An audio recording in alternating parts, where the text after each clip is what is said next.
Qur'oni Karimda, payg'ambarimiz ahadislarda aytadilar.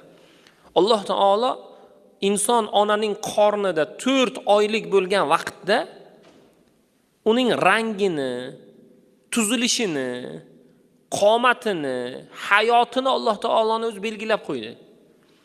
İnsonda rangini tanlash huquqi yo'q.